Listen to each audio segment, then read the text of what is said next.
argument which I could hear clearly standing in the foyer. Barbara took the opportunity to vent her complaints about me, further escalating the strained situation.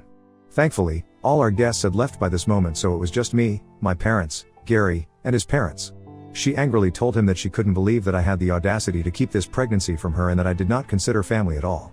My husband calmly let her know that he and I had both decided to wait until we were out of the danger zone and that everything was fine before sharing the news with everyone.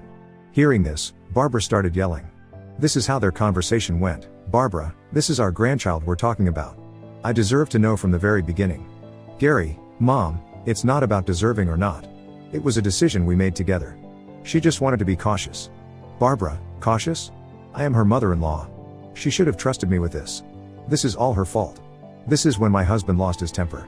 Up until this point, he had held himself back, but when he heard his mother continue to accuse me, I watched his face get red in anger. He firmly told his mother that he didn't want to tell her as well, so if she was blaming me she should blame him as well. He continued to tell her that she needed to get over this and stop overreacting. Barbara told him that he should open his eyes as he was letting me control everything, and as his mother, she should have been the first to know if her son was having a grandchild.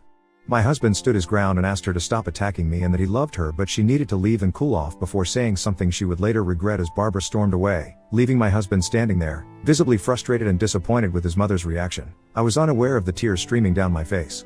The sharpness of her words had left me hurt and bewildered. Gary, quick to notice my distress, rushed to comfort me and gently guided me back into the house. My parents, sensing the tension, graciously stayed back until I felt emotionally composed and reassured. Barbara didn't just stop there. Later that night, I received a message from her, and my anxiety heightened, anticipating the content. Her message read, I must say, I am deeply disappointed in you. You knowingly kept a significant piece of information from me and I find that absolutely unforgivable. I can't believe you would rob me of the joy of knowing about my grandchild from the very beginning. This is not how a family should operate, and I find it disrespectful and hurtful. Instead of apologizing to me for your immature action, you are now causing a divide between me and my son. Shame on you. Her words cut through me, and I couldn't help but feel a mix of anger and hurt. I showed the message to Gary, and he was beyond pissed. He couldn't fathom why his mother would react so negatively and place the blame squarely on me. Gary decided to call her, warning her not to send such negative messages as it might distress me further. He even went as far as to threaten to cut her off if this behavior continued. Gary's words and his angry tone seemed to have an impact on Barbara. Faced with the possibility of being cut off, she changed her tune.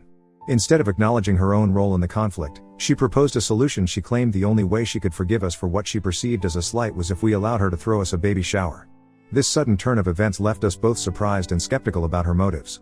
She continued to plead how nothing would bring her more joy than to throw a grand celebration for me and her grandchild where she would be taking care of everything. Gary looked at me curious, but I remained skeptical.